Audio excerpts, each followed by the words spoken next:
Hey guys, tonight we're drifting back to a time of candlelit keeps and moss-covered courtyards, when love didn't bloom on apps or through awkward text exchanges, but over buckets of laundry and icy streams.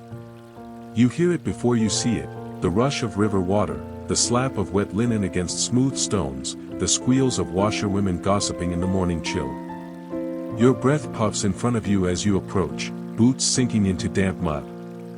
There, crouched on the bank, women scrub and rinse while tossing flirtatious glances up the slope, because this, believe it or not, is prime dating territory. You probably won't survive this courtship ritual.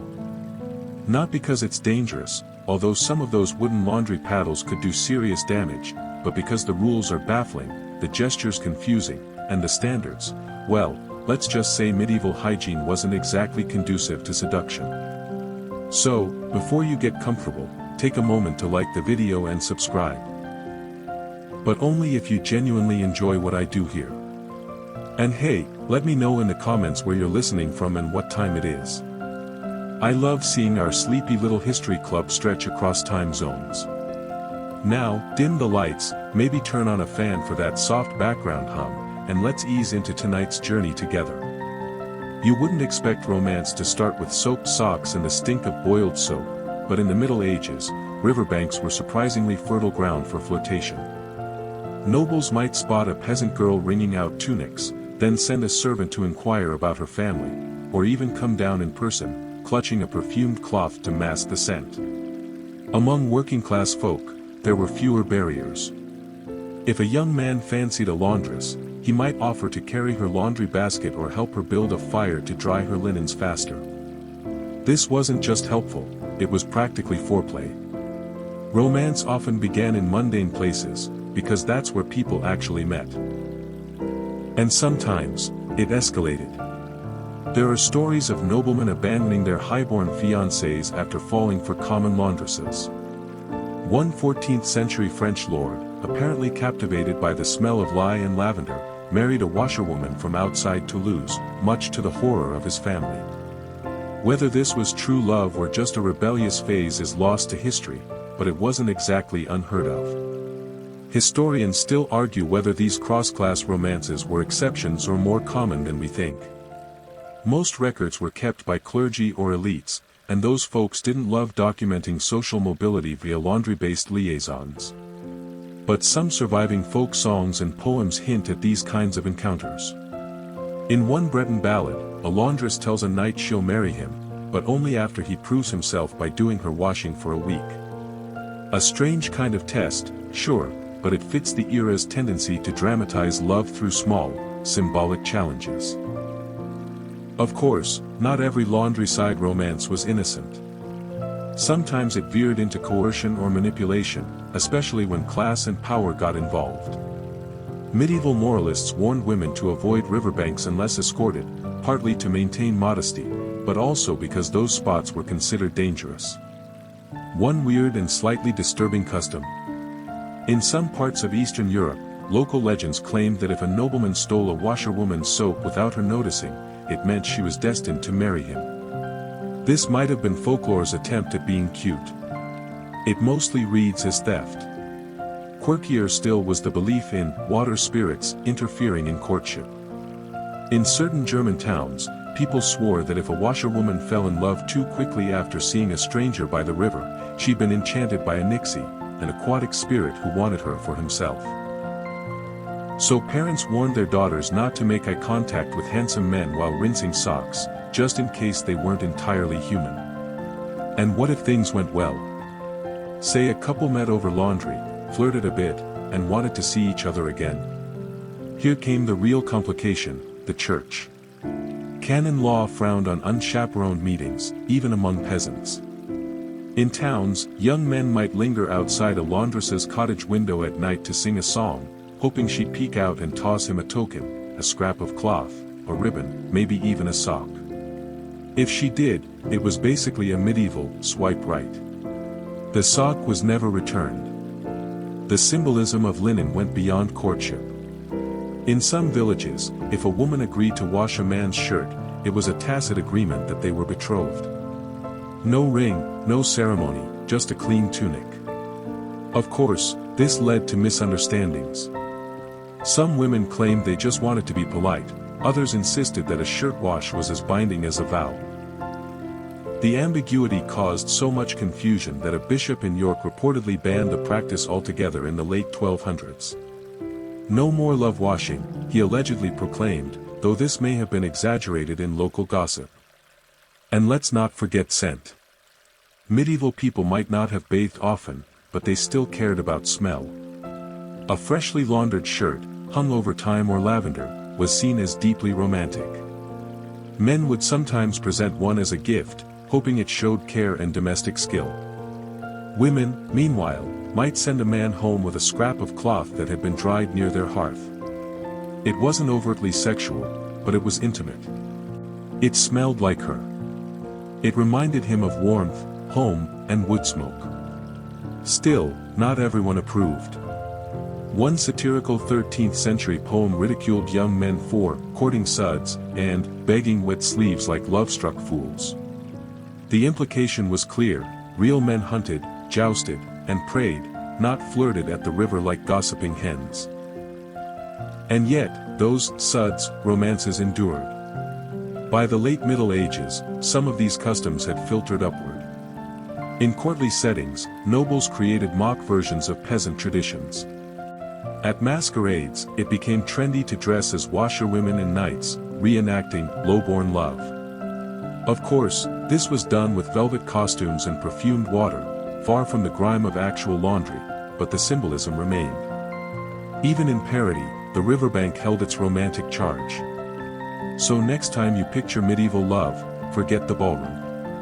Picture the frost, the fire crackling near a tin basin, the steam rising from boiling linens. That's where some of the most honest, awkward, and quietly powerful romances began, amid suds, song, and the faint smell of rosemary soap. You shuffle quietly now into a stone hallway, where the echo of your footsteps ricochets off cold, vaulted walls. Tapestries hang stiff and dusty on either side, but it's not the grandeur of the noble house that captures your attention, it's the silence. Except for the soft rustling of skirts around the corner, everything feels watched. That's because it is. In the medieval world of courtship, your every glance, every whisper, and every conveniently timed stroll through a garden was probably being monitored by a pair of stern eyes in a wimple or cloak. Welcome to the age of the chaperone. It didn't matter if you were the daughter of a baron or just a modest merchant's niece, unaccompanied meetings between unmarried young people were strictly taboo. The church had concerns about occasions for sin, and parents, perhaps more cynically, had concerns about reputation and dowry value. So, any romantic interaction had to happen in public. Or in private, but with a designated adult hovering within earshot like a medieval Bluetooth speaker. In noble households, the job often fell to the matron of virtue, a woman, usually older and widowed, tasked with guarding the honor of unmarried girls. She might accompany her charge to meals, to mass, and yes, even into the garden for a breath of air. If a suitor arrived, she'd be there too, knitting slowly but listening very, very closely. Imagine trying to impress a lady while her chaperone snorts every time you make a clumsy compliment about her embroidery. One mainstream fact. These chaperones weren't just informal guardians, they were part of the staff. In many cases, they were paid directly by the girl's family, with bonuses offered for discouraging unsuitable matches. Love wasn't just personal, it was logistical, and it came with a personnel budget. Of course, this didn't always prevent mischief.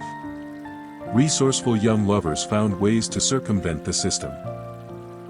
In some cases, they used messengers, often servants, to deliver notes or tokens. But the most daring ones staged accidental encounters. There are records of noble youths arranging to bump into each other during church processions, just long enough to exchange a whispered phrase or a folded ribbon. Some families caught on and began staggering arrival times to foil these rendezvous. It became something of a tactical game. Historians still argue whether these elaborate surveillance tactics actually reduced illicit relationships or merely made them more creative. Some suggest that constant pressure only intensified desire. After all, nothing makes you want to kiss someone quite like being told you absolutely cannot. In convents and cloisters, the chaperoning reached another level entirely. For noble girls sent to nunneries, not to take vows, but to be educated, romantic interactions were strictly forbidden. But forbidden doesn't mean non-existent. Some nuns played matchmaker behind the scenes, sneaking letters in and out for girls they favored.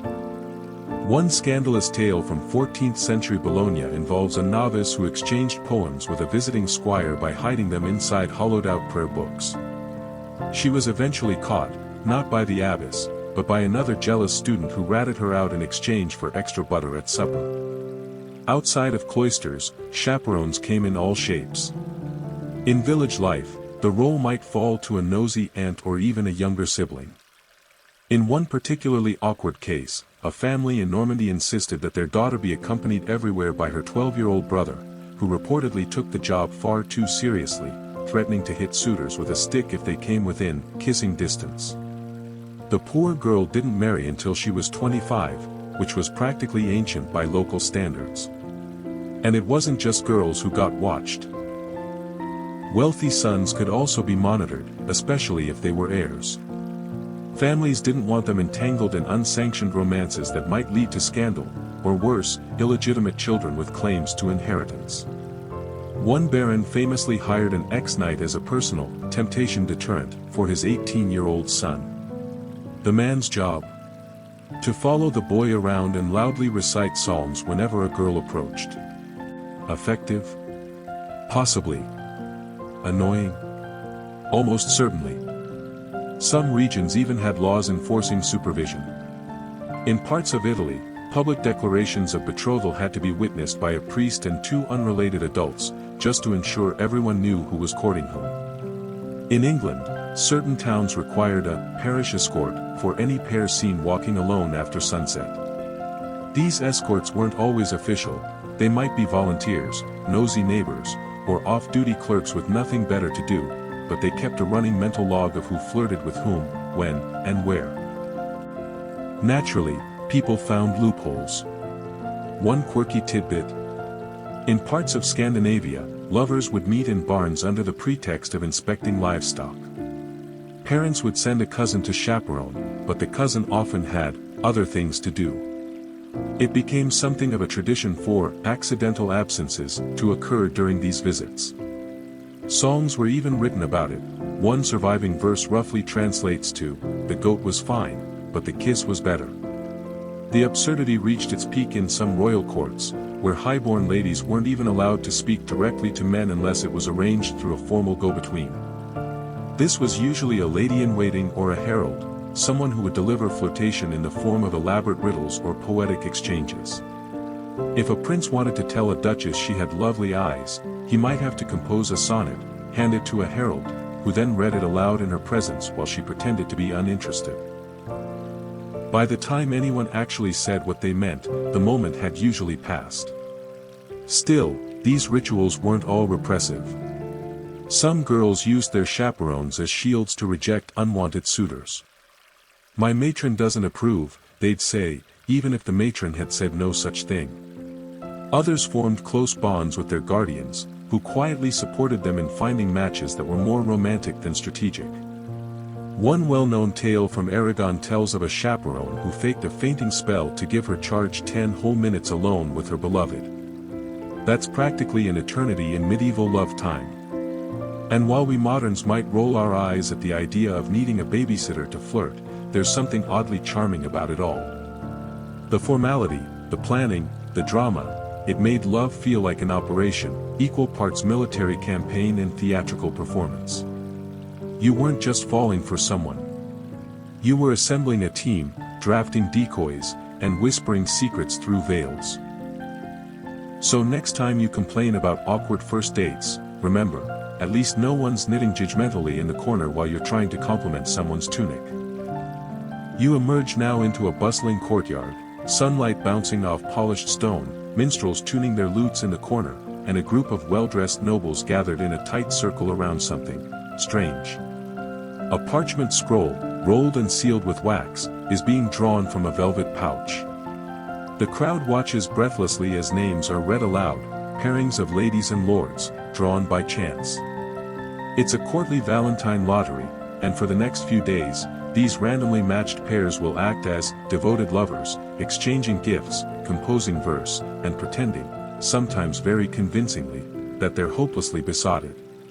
No, you're not hallucinating. This was an actual medieval thing. Forget modern Valentine's Day cards and awkward dinner reservations. Many medieval communities celebrated the season of love with highly public, highly performative rituals. And none were quite as delightfully bizarre as these flotation games. In some French towns, young men would draw names from an urn to determine who their Valentine would be for the week. The chosen pair would go for walks, attend dances, and write affectionate notes, even if they'd never exchanged a word before the drawing. In theory, it was just good fun.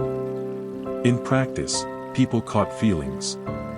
These Valentine lotteries weren't limited to peasants or townsfolk. At court, they became stylized, with elaborate rules and rituals. In the court of Charles VI of France, for example, participants might be required to wear their Valentine's colors for the week, like a walking billboard for courtly admiration. They would also compose verses to be read aloud before the entire gathering, sometimes anonymously, sometimes with theatrical flair. Love became a performance, with social approval hanging in the balance. Historians still argue whether these flirtation games were sincere attempts at matchmaking or more of a social pressure valve.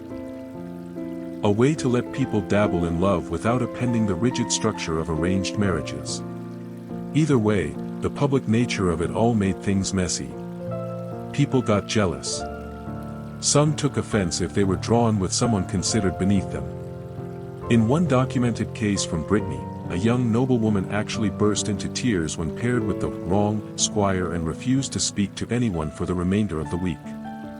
He later composed a ballad about her rejection. It was reportedly not very good. Then there were the courts of love. If the Valentine lottery was the appetizer, these were the full banquet. Originating in 12th century France, these courts were often presided over by noblewomen and modeled on legal tribunals, but for matters of the heart. Did a man love too easily? Was his poem sincere? Had a lady given her token to 2 knights instead of 1? The court would hear evidence, question witnesses, and issue verdicts on proper romantic conduct. Mainstream fact. Eleanor of Aquitaine and her daughter Marie of Champagne are both credited with organizing some of the earliest courts of love. While historians debate how literal these events were, we do have records of their proceedings, including verdicts like, "Love cannot exist where jealousy is excessive," and "A true lover does not desire multiple women." Not exactly enforceable by law, but powerful as social doctrine. One quirky twist, in some courts of love, if a man failed to properly describe his lover's beauty in poetic terms, he could be fined a symbolic token, often a glove, a piece of fruit, or a brooch. The lady would then accept or reject the offering in front of the gathered audience. Romantic, and deeply nerve-wracking. The drama didn't stop there. During festivals, towns often hosted games like apple races, where men would try to catch apples tossed by their beloveds, while running blindfolded. Others included kiss pledges, where someone would place a token on a stump or tree and dare another to fetch it without being kissed. These were light-hearted games, but they carried social weight. A well-timed kiss or a too eager rush for an apple could signal more than just competitiveness. It could shift reputations. But the most performative of all, the mock siege. In this bizarre courtship spectacle, a group of women would symbolically barricade themselves in a tower, or at least a tall balcony, and a group of men would lay siege using compliments, poetry, and dramatic gestures. No battering rams here, just serenades, climbing roses, and the occasional lute solo. If the women were impressed, they'd lower a ribbon or flower.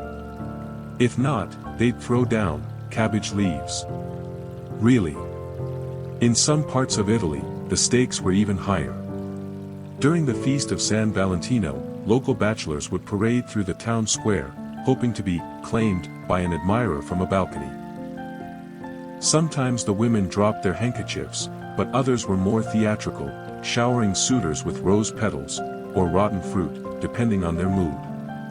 Historians still debate the extent to which these games shaped real relationships. Were they safe spaces to explore attraction, or did they reinforce rigid social roles by turning love into a public trial? Some scholars argue that the sheer theatricality of these customs was a kind of training ground for emotional restraint. You could pine and sigh, but always within the rules. Others suggest the opposite, that these displays were liberating, giving people a sanctioned way to express longing in a world where most marriages were arranged like business deals. Of course, not everyone enjoyed these antics. One English cleric in the 14th century grumbled that Valentine Week was nothing more than a license for folly. He claimed that more hearts are broken by these games than mended, and warned that girls were being taught vanity and deceit through rhymes and ribbons. Bitter much? Still, for many, these games were the only taste of courtship they'd ever get to control. If your future spouse was picked by your father's accountant or your mother's astrologer, then maybe, just maybe, a poetry contest judged by Lady Anna Boulogne was your one chance to feel desired on your own terms. And let's not pretend these events weren't juicy. Everyone gossiped. Who paired with whom? Who blushed? Who fumbled their sonnet? It was like a medieval version of reality TV, except with more velvet and fewer commercial breaks. And just imagine the pressure of writing your feelings in rhyme while a harpist plays behind you and the entire town looks on. Your hands sweat. Your mind blanks. You forget how to spell heart. But if your beloved smiles, if she nods and accepts your fruit or your flower or your soggy glove, then maybe, just maybe, you win the game. At least for now. So if you ever find yourself rolling your eyes at Valentine's Day, just remember, at least no one's forcing you to kiss someone in front of a jury made of your crush's aunts and cousins while a minstrel narrates your failure in rhyming couplets. You're standing now on a cobbled lane just outside a bustling medieval marketplace. The scent of roasted chestnuts mingles with the less pleasant undertone of animal stalls and damp wool cloaks. A knight strides past you, proudly wearing a thin ribbon tied around his upper arm. It's silk, bright green, edged with gold thread. It doesn't match his outfit at all, which is precisely the point. That ribbon, slightly wrinkled and clearly not his own, is a message. It means someone, likely a noblewoman hiding behind the veil of a curtained window, has claimed his loyalty, if only for a week, or maybe a moment. Welcome to the medieval language of tokens. You might know about courtly love from poetry and tales, knights pining away for distant ladies, forbidden glances in chapel, endless sighing into goblets of wine. But what often gets lost is the subtle and surprisingly complex system of objects lovers used to communicate when words weren't an option. Because speaking directly, often not allowed.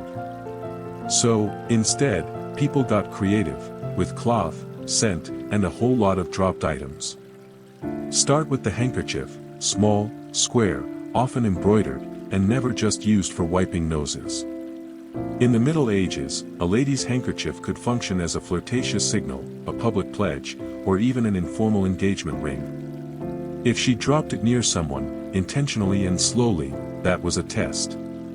Would he pick it up? Would he kiss it? Would he keep it? Each choice meant something. And if he tucked it into his belt or slipped it under his armor, well, that was a public declaration of devotion. Mainstream fact, knights in tournaments often fought while wearing a token from their chosen lady. This might be a handkerchief, a scarf, a favor woven into their armor, or even a glove tucked into their sleeve. These were displayed openly and proudly, like love-themed power-ups, and were believed to bring luck or divine favor, especially if the lady had blessed it beforehand. It didn't hurt that it also showed off one's social connections. After all, if Lady Adeline entrusted you with her personal silk handkerchief, you were clearly doing something right. But not every token was romantic. In some regions, a lady might send a ribbon or a piece of thread as a test, not a gift. She'd watch how the man handled it. Was he careless? Did he treat it with reverence? Did he brag about it to others? Based on his behavior, she'd decide whether to accept or reject his further advances. It was a preemptive strike, emotional espionage wrapped in linen. Historians still argue whether the favor tradition began with courtly love or with earlier battlefield customs. Some suggest it evolved from warriors carrying family cloths for protection, while others believe it was a wholly romantic invention of the troubadour class. What's certain is that by the 13th century, the gesture had spread far and wide, with different regions developing their own variations. In Spain, for example, women might embroider a man's initials onto a ribbon and tie it to his sword hilt. In parts of Germany, the custom was to wrap a token around a small stone and toss it, gently, through the window of one's beloved. Charming in theory, riskier in practice. Then there were the accidental on-purpose gestures. A woman walking through a market might pause, reach into her basket, and allow a small cloth to fall to the ground. If the right person picked it up, that might be the start of something. If the wrong person did, she'd claim forgetfulness, embarrassment, or even that the handkerchief wasn't hers at all. Plausible deniability, medieval style. Quirkier still was the role of scented cloth. Ladies would sometimes perfume their tokens, usually with rosemary, rosewater, or musk. The meaning of the scent varied. Musk might indicate desire. Lavender suggested loyalty. Sage hinted at melancholy or longing. It was a secret olfactory code. And given how rare and expensive good perfume was, receiving a scented favor meant the giver had gone to real effort. One fascinating side detail. In some parts of Italy, there was a game where lovers would test one another's loyalty by hiding a handkerchief in plain sight. If your beloved didn't notice or didn't return it to you properly, that was interpreted as inattention, and grounds for dramatic complaint. One 14th-century poem from Florence describes a woman who pretends to faint after her suitor picks up her embroidered token and simply hands it back without kissing it. "You treat my love like lint," she cries, "and so I withhold my heart." Melodramatic? Absolutely. But also kind of iconic. The glove, too, held symbolic weight. Giving someone a glove could mean affection, submission, or alliance, depending on context. Removing a glove before someone, especially slowly, might signal flirtation. And returning a glove without comment? Cold. Brutal. The medieval equivalent of seeing, not replying. Sometimes, even color played a role. Red indicated passion. Blue suggested loyalty. Green, perhaps ironically today, symbolized freshness and new beginnings, perfect for springtime courtships. And black? Black meant mourning, but occasionally also secret desire, especially in poems where lovers lamented being unable to express themselves openly. One bizarre fringe practice. In some Slavic communities, girls would wear a token, a scrap of cloth or thread, on their left ankle to indicate they were open to suitors. The cloth was subtle, usually hidden beneath skirts, but boys who knew to look would peek. If a girl switched the cloth to her right ankle, it meant she had chosen someone and would no longer entertain advances. No words, no scandal, just a quiet pivot of symbolism. And some went even further. There are records of noblewomen weaving charms into their tokens. Tiny stitches made while whispering prayers or names, believing that each loop of thread carried magic. One surviving ribbon from 14th century France bears a near-invisible stitched Latin phrase, "Si vis, accede." If you wish it, come closer. The ribbon was found folded inside a love letter, tucked into a pew in a countryside chapel. Whether the man ever came closer, well, that part of the story is lost. Historians continue to debate how much of this was genuine signaling and how much was just social theater. Were these gestures deeply meaningful, or had they become hollow rituals, like shaking hands or nodding hello? Evidence leans both ways. Some tokens clearly led to marriages, or at least scandalous liaisons. Others probably got passed around like collectible cards, their original meanings lost in the perfume. Still, in a world where most people couldn't say how they felt out loud, because of rules, fear, or simply lack of opportunity. These tiny gestures carried the whole weight of longing. A drop of cloth. A folded glove. A whiff of rosemary. Entire relationships lived and died on such things. So if you ever sigh and wish love today were more romantic, just imagine trying to decode someone's feelings from the scent of a handkerchief or the placement of a ribbon on a doublet. Subtlety can be beautiful, but it can also drive you quietly mad. You're wandering now through a narrow village lane, stone cottages close and crooked, their shutters painted with faded blue flowers. You pass a wooden door, half open, and catch sight of a young man inside hunched over a carving block. His tongue sticks out slightly as he concentrates, carefully etching tiny birds into the handle of a wooden spoon. This isn't about dinner. It's not even about craftsmanship. This is a love spoon, and if the girl down the road accepts it, he'll spend the rest of the season dreaming of wedding bells. If she doesn't, well, he's just spent 12 hours making a very ornate kitchen utensil. The tradition of love spoons might sound quaint now, but in parts of medieval Wales and other Celtic regions, it was dead serious. A young man would carve a spoon by hand, decorating it with symbols that conveyed his hopes: hearts for love, wheels for support, keys for a shared home. Then he'd offer it, silently or with stammered poetry, to the woman he fancied. If she accepted, it was a meaningful sign of openness to courtship. If she declined, the spoon might be tossed into the hearth. Dramatic? Maybe. But also efficient.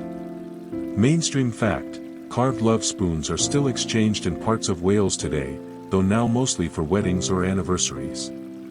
Medieval versions, however, were deeply personal and often kept hidden from disapproving parents. Some families even tried to prevent such gifts by locking up tools, or by assigning young men to tasks so exhausting they wouldn't have the energy to whittle after dark. But Wales wasn't the only place with odd physical tokens of affection. In Hungary, lovers practiced something even stranger: ujharapas, literally, finger-biting. Yes, you heard that right. A young man might demonstrate his devotion by biting his crush's finger, usually gently, sometimes playfully, and ideally without drawing blood. Done publicly, it was a sign to others that the girl was claimed. Done privately, it was considered deeply romantic.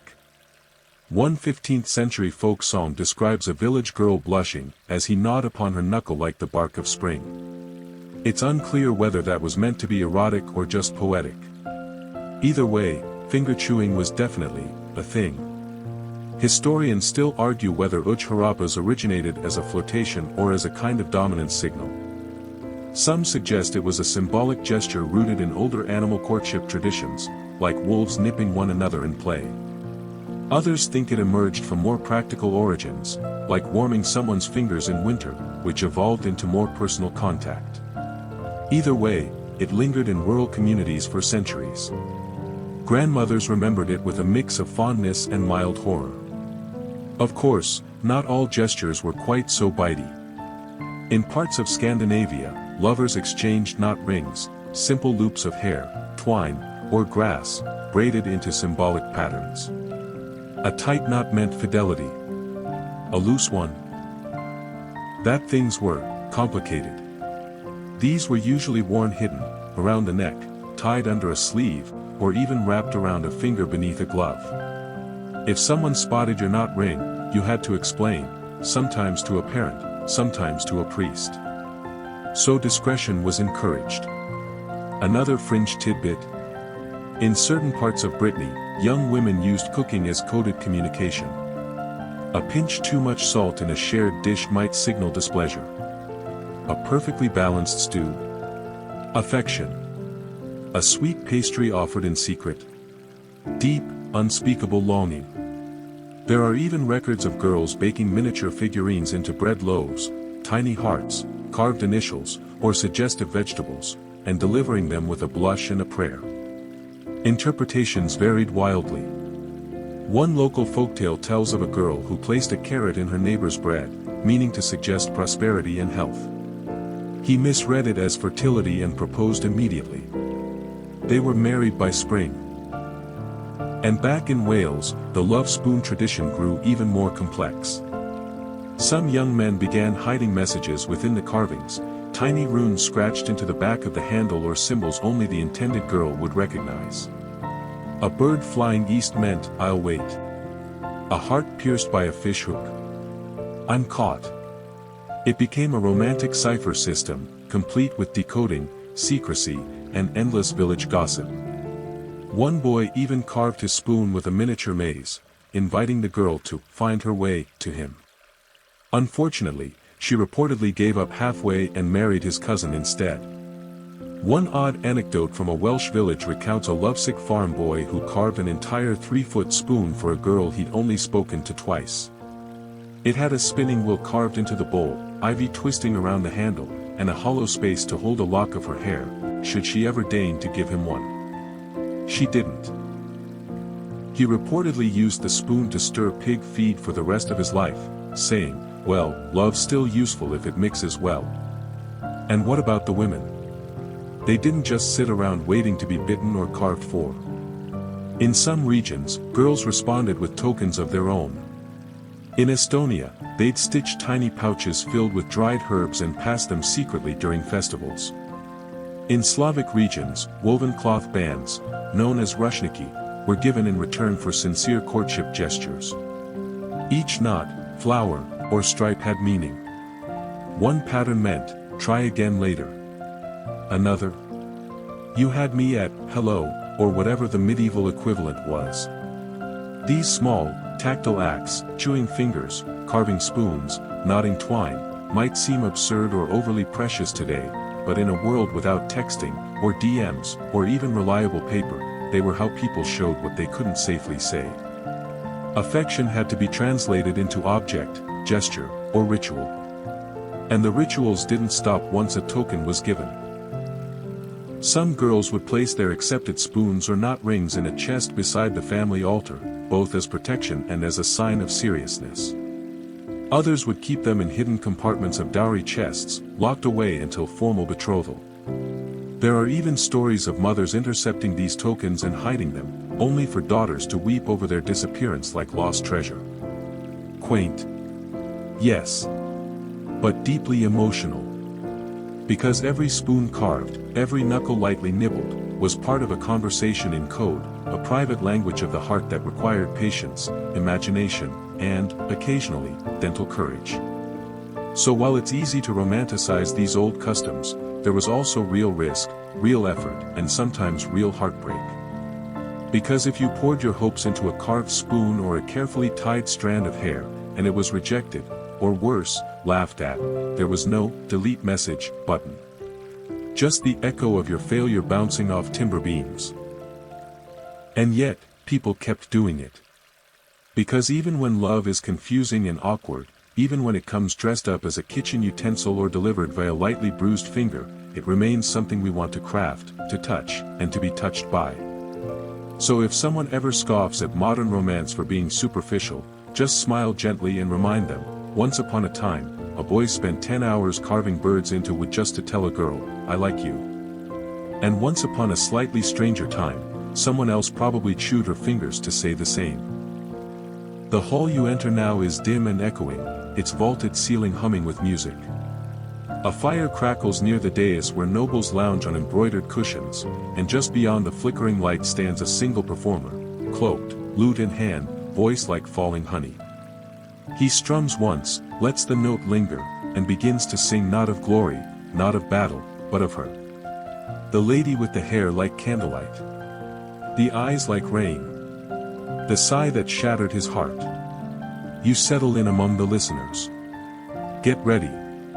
You're about to witness a currency more powerful than coin, land, or titles. Tonight, people are paying in size. Courtship in the Middle Ages was often less about touch and more about voice, especially in elite circles where decorum ruled and proximity was limited. So instead of kisses, lovers traded poems. Instead of embraces, they exchanged songs.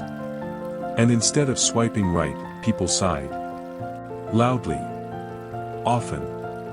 Sometimes dramatically enough to draw actual concern.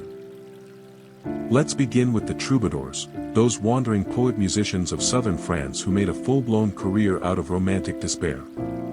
A well-known troubadour might travel between courts, performing his own verses or improvising new ones on the spot. His specialty? Fin amour, refined love. The kind that elevated the soul, tortured the heart, and rarely, if ever, got physical. Because the point wasn't to possess the lady. It was to worship her, and suffer for her. Mainstream fact, some of the earliest surviving love songs in Europe come from troubadours like Joffre Rudel, who famously wrote of loving a woman he'd never met, only heard of. According to legend, he sailed across the sea just to die in her arms, a story that's either beautifully tragic or an early example of extreme parasocial behavior. These songs weren't just entertainment, they were social proof. Singing a poem in public meant you were sensitive, educated, and emotionally sophisticated. Even if the lyrics were over the top. Even if the lady in question had no idea who you were. One 13th century knight was mocked for composing a 100-line sonnet about a woman's fingernails. His peers called it the clippings epic. He didn't care. He claimed her cuticles had changed his life. Historians still argue whether these public outpourings reflected genuine feeling or were just stylized roleplay. Some believe the whole genre of courtly love was theatrical, like a medieval soap opera where everyone knew the rules and nobody actually expected a real romance. Others insist the emotions were real, even if the expressions were exaggerated. After all, why write 12 verses comparing a woman's sneeze to a summer storm if you didn't feel something? And then there were the sighs. Sighing was an art form in itself. You didn't just sigh randomly, you placed your sighs. You timed them during conversations. You let them float down hallways, past tapestries, out chapel windows. A good sigh could say everything you weren't allowed to speak. It could mean longing, despair, silent devotion, or even triumph, depending on the angle of your head and the length of the exhale. One troubadour manual, yes, those existed, advised young lovers to practice the breath of lament, long but not wheezing, and never in front of soup. The same guide warned against over-sighing, which was seen as insincere. 3 sighs a day was considered respectable. More than 5? Try hard. Quirky fringe detail, some troubadours even practiced sigh duels. These weren't actual competitions, no one brought a referee, but among rival lovers vying for the same lady's attention, it became a kind of passive-aggressive performance art. One man sighs beneath her window at dawn. Another sighs at twilight near her pigeon coop. One famously sighed so loudly near the chapel that a priest stopped mid-sermon to ask if someone was injured. He reportedly just bowed and whispered, "Only by beauty." And it wasn't just men. Noblewomen often wrote their own poems, sometimes under pseudonyms, sometimes in secret. A few even disguised themselves as men to compete in poetry contests, using metaphor and double meanings to navigate the rigid expectations of female modesty. One such poem, written by a lady of Castile, ends with a line so bold it caused the local bishop to faint, "Let me be the flame, and you the wax that yields." Sensual, poetic, and utterly scandalous. In convents, young women would compose chansons de coeur, heart songs written in long-form rhyme.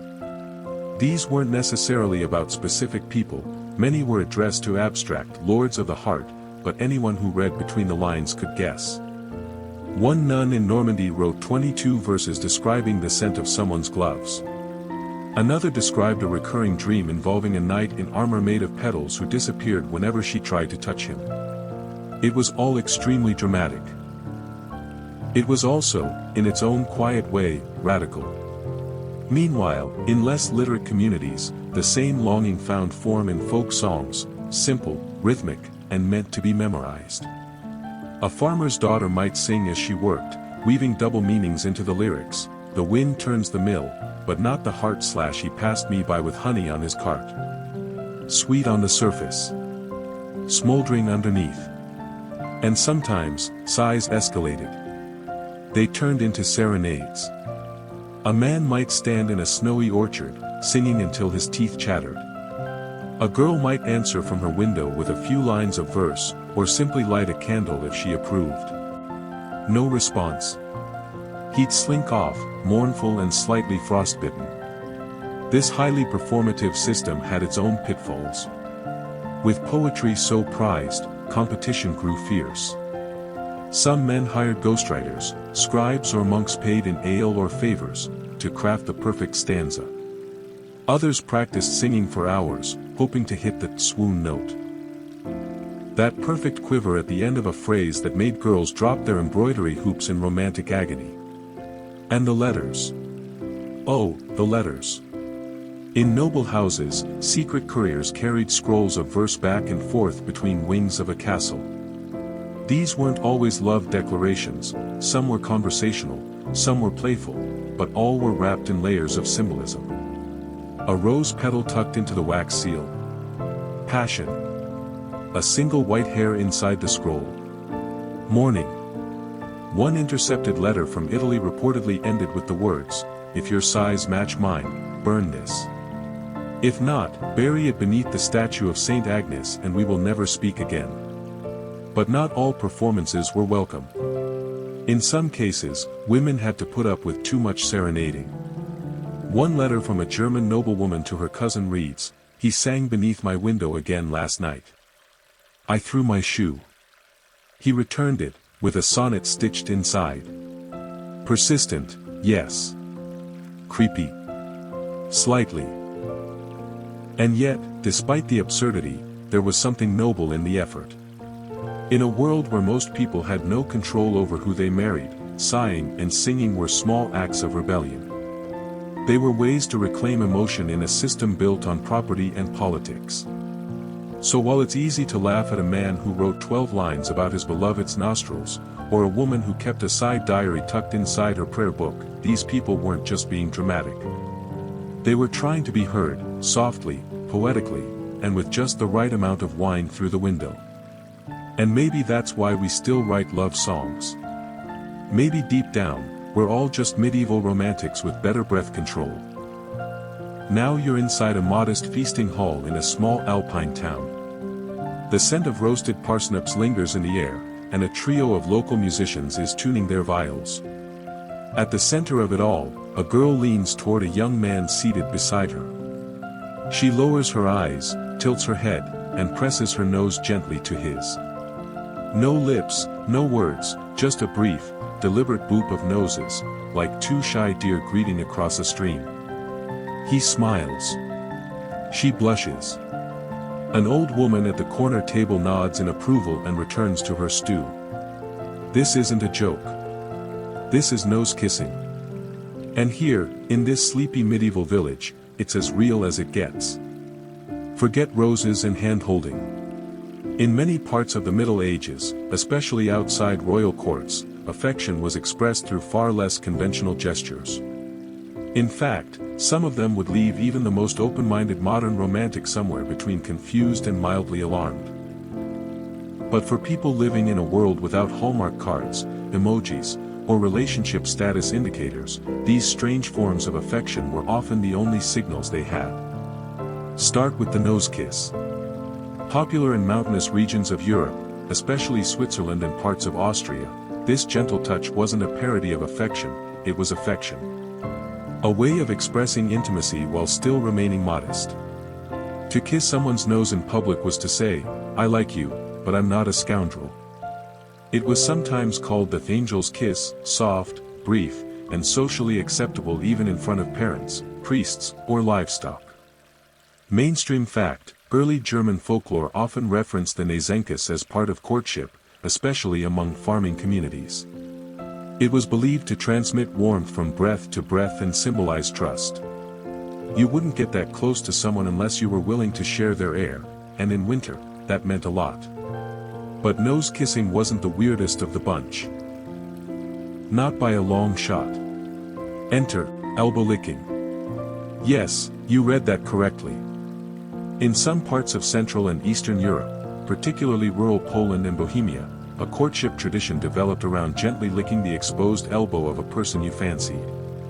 Supposedly it originated as a play gesture among shepherds, where herders would nudge or lick one another's elbows during long, idle hours in the fields. Over time, it became a quirky act of flirtation. A quick lick, a playful squeal, a chase around a haystack, you get the idea. Historians still argue whether this bizarre behavior was widespread or merely a regional oddity exaggerated in folk tales. Some scholars claim the elbow had symbolic value. It was seen as a joint of vulnerability, a tender spot rarely touched. Others think it just made people laugh. And laughter, as every love-struck herder knows, is excellent foreplay. Quirky detail. One village chronicle from 1423 describes a harvest festival where the winning couple of the elbow dance, a twirling contest involving interlocked elbows, was expected to perform the ceremonial double elbow lick before being declared eligible for public courtship. Supposedly the crowd cheered, and the girl's grandmother brought them matching wool hats. You might think elbow licking was private. It wasn't. Entire festivals built around courtship rituals incorporated these strange gestures. In some communities, young women would signal their interest by exposing just enough elbow through the sleeve of their tunic. If a man noticed and responded with a lick, or even a blown kiss aimed at the elbow, it was a green light. If he ignored it, she'd tug her sleeve back down and move on. No harm done. Just a silent rejection absorbed by the fabric. And there were other, equally odd rituals. In northern France, there was a brief but documented phase in the 13th century where people kissed each other's temples as a token of deep affection. The temple was thought to be where dreams entered the mind, so kissing it meant, essentially, I want to live in your thoughts. Intimate. A little mystical. Slightly sweaty, depending on the season. Or take Catalonia, where one rural custom involved pinching someone's earlobe while whispering a compliment. Pinching too hard meant jealousy. Too softly meant disinterest. A perfect courtship pinch required just enough pressure to make the ear tingle.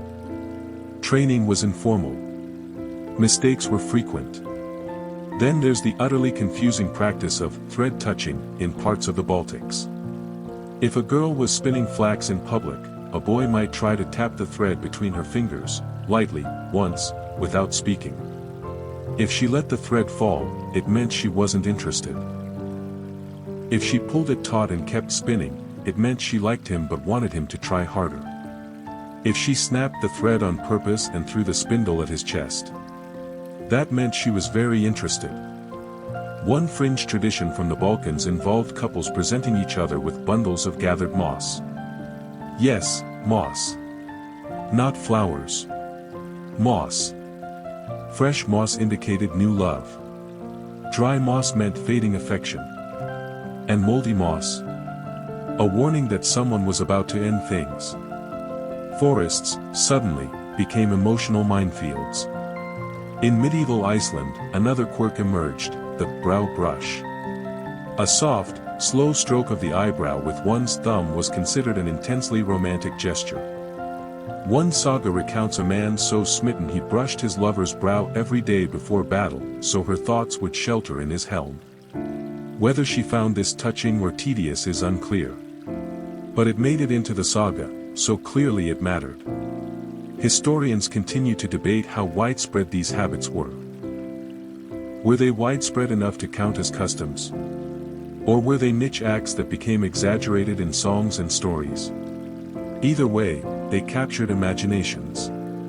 After all, love in any age needs a little silliness to survive. And some gestures had deep emotional weight despite their oddity. In a few remote valleys, a mourning lover would visit the stream where he first nose-kissed his beloved and press his own nose to the cold stone. It was said to keep her memory close. A kind of nasal grieving ritual. Strange, but strangely moving. And that's the thing. These gestures might seem absurd now, but they were sincere. They were part of the private grammar lovers used to speak safely in a world full of eyes, ears, and rules. They offered a way to say, I see you, or I want you, or even just, you make me smile, in a language that parents wouldn't recognize and priests couldn't punish. So maybe next time you laugh at someone's awkward dating habits or side-eyed love language, remember. Someone once bravely leaned over a wooden bench, in full view of their neighbors and a roast goose, and gently licked an elbow to say, "You're the one." You're outside now, walking through wet grass at the edge of a village square just before dawn. Smoke curls lazily from thatched chimneys, and chickens fuss under a wagon. But your eyes are drawn to a large wooden platform at the center of the square, damp from dew and waiting for an audience. On it stands a young man barefoot, shirtless, and squinting at a row of metal objects. You blink. Are those plowshares? Yes. They are red hot, glowing faintly. And the villagers, calmly eating morning porridge, are murmuring as if this were perfectly normal. Because in a way, it is. This man is about to prove his love through fire. Quite literally. Trial by ordeal was a common form of medieval justice. Walk over hot irons, sink or float in water, survive a poisonous bite, and your innocence or honesty would be proven by divine intervention. But what's less known is that some communities adapted this logic to love. Want to prove your feelings are true? Want to show that you deserve her hand, or that your heart is pure? Fantastic. Take off your boots. The irons are ready. Mainstream fact, in parts of the Holy Roman Empire, especially during the 12th and 13th centuries, trials of this kind were occasionally used not just in legal matters, but in relationship disputes. Particularly when a family opposed a union, or when one lover accused another of false promises. It wasn't common, but it happened. Walk over 9 paces of burning iron, your feet swaddled afterward in linen and left untouched for 3 days. If they healed clean, love was vindicated. If they festered, well, maybe you weren't the one after all. Of course, most trials of love were less about fire and more about challenge. Emotional, symbolic, sometimes silly. But always requiring some kind of proof, something beyond just saying, "I love you." Because in the Middle Ages, love wasn't assumed. It had to be shown. Measured. Passed like a test. One such test. Le saut de foi. The leap of faith. In rural France, lovers would face a shallow brook or wide trench, blindfolded, hands outstretched. A crowd would gather.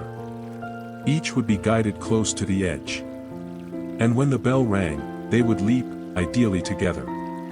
If one jumped and the other froze, the match was considered spiritually flawed. If both hesitated, they tried again next season. But if they leapt as one and landed laughing in the mud, the village would cheer, and someone would uncork the cider. Because that was love, seen in motion. And sometimes the tests were culinary. In Hungarian villages, a girl might serve her suitor a bowl of soup spiked with raw horseradish or extra vinegar. If he winced, the match was off. If he grinned through tears and said, "Delicious," she'd offer dessert. This was called the sour mouth trial, and it supposedly revealed whether a man could endure discomfort with grace, an essential quality in husbands, according to multiple grandmothers. Then there were potion-based ordeals. Not love potions, exactly, but drinks brewed to gauge endurance. In the Balkans, a drink called gorsi med, literally, bitter honey, combined fermented herbs, sugar, and ash. Offered by a potential bride, it was meant to represent the sweetness and bitterness of married life. If the boy drank it to the bottom without complaint, he passed. If he asked for water, she'd marry his brother instead. One fringe practice in certain alpine communities involved stone sitting. A young man had to sit on a smooth river stone from dusk to dawn, outside the home of the girl he loved. If he stood, he failed. If he cried out, he failed. But if he endured the cold, the stillness, and the teasing of local children who'd poke him with sticks? At sunrise, her father would open the door and ask, "Would you like breakfast with us?" And just like that, the family table made room for one more. Historians still debate how widespread or real these trials were. Some argue they were rare events inflated by legend and song. Others insist they were common in rural life, where symbolic acts replaced written contracts. Because not every village had scribes, but every village had streambanks, stones, soup, and a sense of drama. And some ordeals were purely performative, designed to win over skeptical in-laws. In northern Italy, a suitor might be tasked with stacking firewood in a family yard into the shape of a heart, using only one arm. Or asked to knit a single woolen sock using his non-dominant hand. Of course the sock didn't matter. The willingness did. There's even record of the mirror stare test from Bohemia, in which lovers would sit side by side and gaze into a polished bronze mirror. They were told to remain silent. If the reflection blurred or shifted, or if one of them flinched, the elder declared, "Too much fear between you." But if they held steady, two faces side by side reflected as one, they were approved. Quirky tidbit. A 15th century Czech ballad describes a girl who demanded her suitor count every knot in a thatch roof above her home before sundown.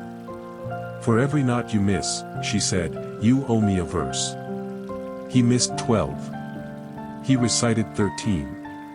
She kissed him anyway. Sometimes the trial was just patience. In one remote English hamlet, it was customary for a suitor to place a carved spoon or wooden ring on a girl's doorstep and then disappear. He was not to speak to her, look at her, or interact at all for 30 days. On the 31st morning, if the token was still there, untouched, he'd return to knock once. If she opened the door and handed him the item, love was accepted. If she kept the item but didn't open the door, it meant, try again next season. If the item had been thrown into the pig pen, no, and never again. And yes, some trials were failures. One boy in southern Germany famously attempted the stair test, running up 100 wooden steps with a full water bucket to present to his beloved. He tripped on step 98. The bucket spilled. He burst into tears. She married him anyway. She later said, "Anyone who falls at the end is someone who tried to the end." Ultimately, the point of these ordeals wasn't perfection. It was sincerity. Effort. Willingness to look foolish or brave or cold or heartbroken, all to say what couldn't be said aloud. Because in a world where love letters were rare, where reputations could be ruined by a rumor, where marriages were often arranged without affection, these trials gave people something to hold on to. A moment. A ritual. A chance to prove that yes, this matters to me. So next time you hear someone say romance is dead, or roll their eyes at public proposals and grand gestures, remember. Someone once kissed a burning spoon, drank salted vinegar, sat on a frozen boulder for 10 hours straight, all to say, "I would rather suffer for your love than live without it." You're lying now in a quiet meadow just beyond the edge of a crumbling village wall. The stars are beginning to prick through the velvet sky, and the moon is rising like a slow coin tossed into a deep blue fountain. Around you, the grass is cool and sweet-scented, and the buzz of insects begins to quiet. In the distance, a shepherd hums an old tune. But beside you, an old woman squints at a chart. A candle flickers beside her elbow. She mutters, scratches something onto a wax tablet, and finally turns to you with a serious expression. "Your Saturn is poorly aligned," she says, "but your Venus is strong. You may love, but not until Tuesday." Welcome to the astrological arm of medieval romance.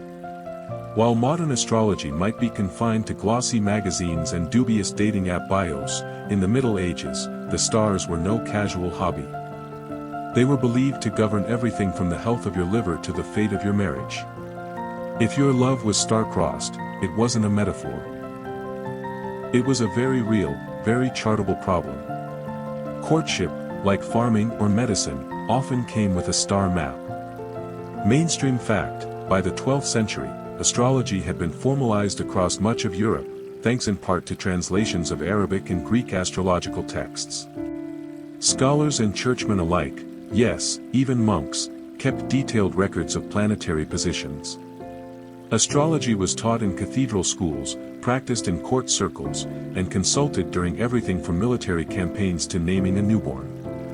And of course, when deciding when, or even if, to marry. A nobleman might consult an astrologer before proposing, asking whether his chart and the ladies aligned favorably. A farmer's daughter might sneak out to meet a local wise woman to ask whether her suitor's birth sign clashed with hers. A family might delay a wedding for weeks, not because the dowry wasn't ready, but because Mars had drifted too close to the moon. And yes, people listened. There are surviving marriage contracts that include clauses like entered into on the day of Venus, with Jupiter ascending, essentially the medieval equivalent of we tied the knot at exactly 11:11 for good luck. But not all astrological advice was about dates and symbols. There were entire systems of compatibility between signs. Leo men were thought to be too fiery for sensitive Cancer girls. Pisces was ideal for poets, but terrible for blacksmiths. Virgo girls were described in one text as fit for the cloister or the crown, but not for chasing across wet fields. Sagittarius boys were romantic, unless Mercury was in retrograde, in which case they were overly proud and prone to sulking. It sounds absurd, but for many people it was as accepted as checking the weather. Quirky detail: in some parts of Italy, young lovers wore amulets with their zodiac symbols carved on bone discs, tied with red string. If the string broke within a week of wearing, the match was considered cursed. If it frayed slowly, it meant trials to come. And if it stayed whole through the next full moon, the couple was expected to marry before the year's end. One Venetian merchant reportedly replaced his string with silver wire to avoid bad omens. His fiancée found out. They didn't marry.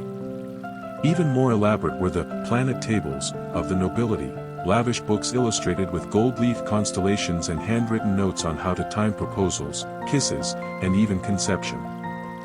One court lady in 14th century France recorded the planetary alignments of her first kiss, her secret engagement, and even the moment her husband sneezed on their wedding day. She believed sneezes were ruled by Mercury. He was skeptical. They compromised by only kissing during Venus hours. Historians still debate how much people actually believed in these systems and how much was simply social theater. Astrology offered a beautiful kind of structure in a chaotic world. Life was uncertain. Disease, war, famine, betrayal, but the stars moved with purpose. They followed patterns. They had rules. And if love could be tied to those rules, maybe it, too, could feel more manageable. And for many women, especially those with little say in their marital fate, astrology was a subtle form of control. A girl who didn't want to marry might say, "My stars are in conflict." A clever mother might delay a proposal by claiming her daughter's moon was in decline. Even if it wasn't true, it sounded just wise enough to deter questioning. In rural communities, stargazing doubled as a kind of date night. Couples would lie in hayfields, fingers entwined, whispering about constellations. In parts of Wales, if a couple spotted 3 shooting stars together in one evening, they were believed to be soul-bound. In Scotland, it was common to trace your lover's initials in the dew on a stone while facing Polaris. If the dew held its shape by sunrise, the match was protected. Other signs were even stranger. In northern Germany, if a suitor saw a halo around the moon while walking home from a girl's house, it meant he would marry her. In Hungary, lovers would listen for owls. A single hoot meant, wait. 2 hoots meant, pursue. 3. Either great joy, or betrayal. No one agreed which. Astrologers themselves were often figures of both reverence and suspicion. A skilled star reader might be invited to a wedding to bless the couple, only to be chased out a week later if the bride stubbed her toe. One famous French astrologer was imprisoned briefly when a predicted marriage fell apart within 3 days. His defense? I read the stars correctly. I simply misjudged the groom. And while most charts focused on the sun, moon, and planets, some turned to the stars for personality clues. Was he born under Sirius? Expect loyalty and pride. Under Aldebaran? Wealth, but jealousy. Under Vega. A beautiful voice and a tendency to disappear for weeks. These patterns became shorthand in love letters, riddles, even pillow embroidery. In one preserved set of linens from 1402, a girl stitched her name alongside the stars of Gemini with the words, "To, ever twin. None shall part us." Even monasteries weren't immune. A Benedictine monk in England kept secret star charts of the nuns he admired from afar, labeling their houses with constellations: the lioness, the crane, the rose and frost. He left the charts behind when he died. No names, just symbols. A quiet constellation of longing in the margins of a prayer book. So yes, some of this was superstition. Some of it was fantasy. But underneath it all was something achingly human, the hope that love, uncertain and terrifying and wild, might be written somewhere safe. That it could be mapped, predicted, reassured. That two people, standing beneath the same stars, might feel, just for a moment, that the heavens were looking down and saying, yes. So if you've ever timed a text, worried over a birthday sign, or looked up at the moon and whispered someone's name, know this: you're in good company. The stars have been watching for centuries. And somewhere, they're still listening. The stone hallway is silent now, save for the scratch of a quill and the soft flutter of vellum.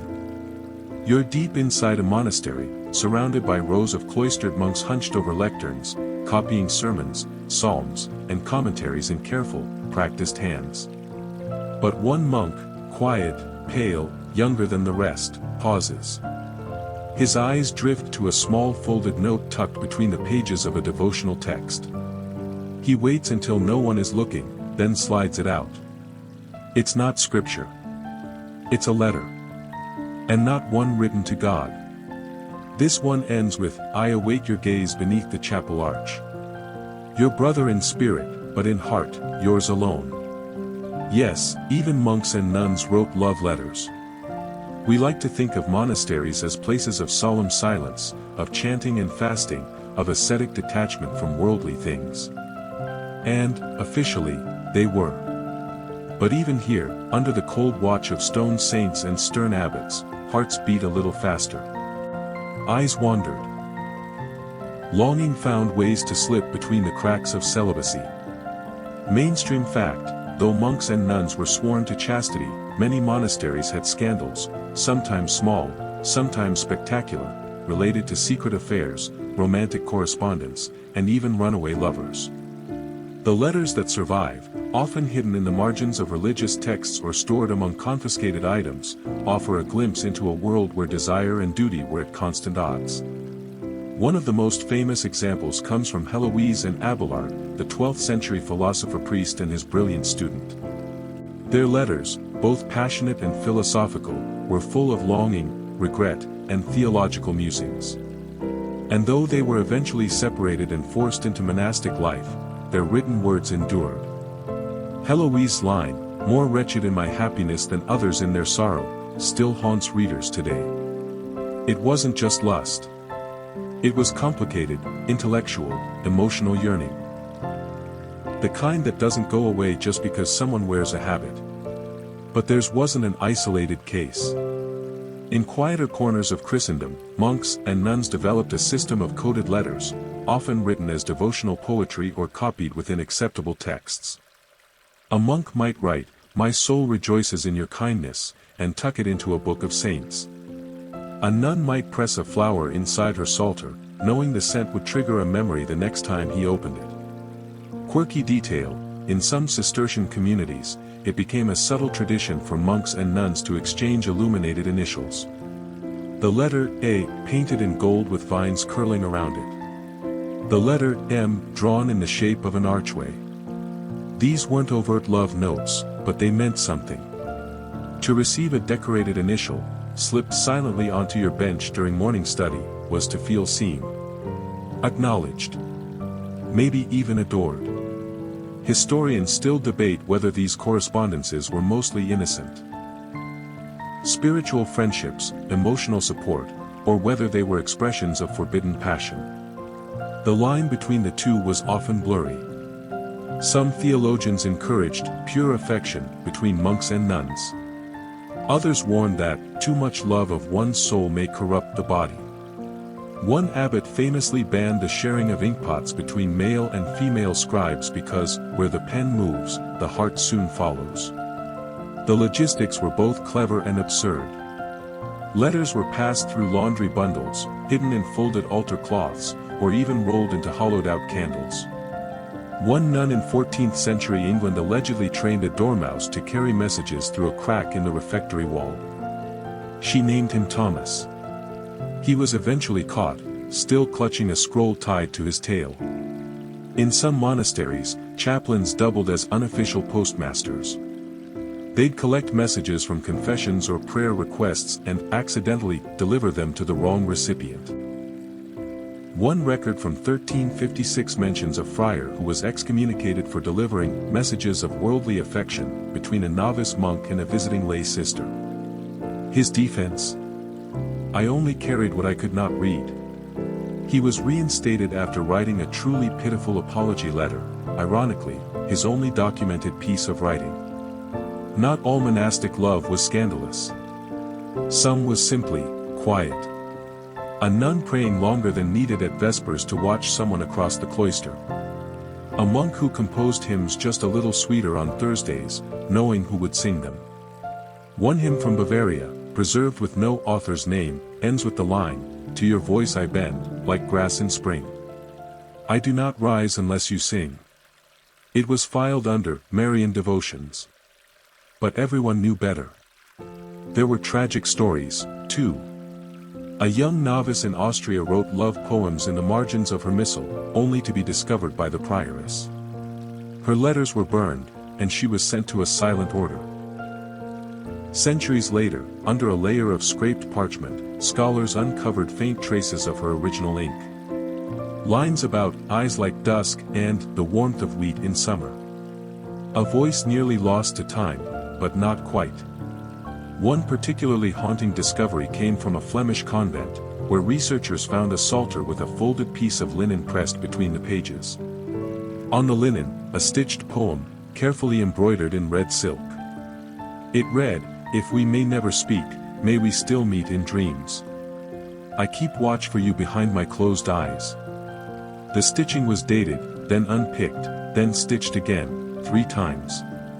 A relationship measured not in moments, but in thread. And then there were the runaways.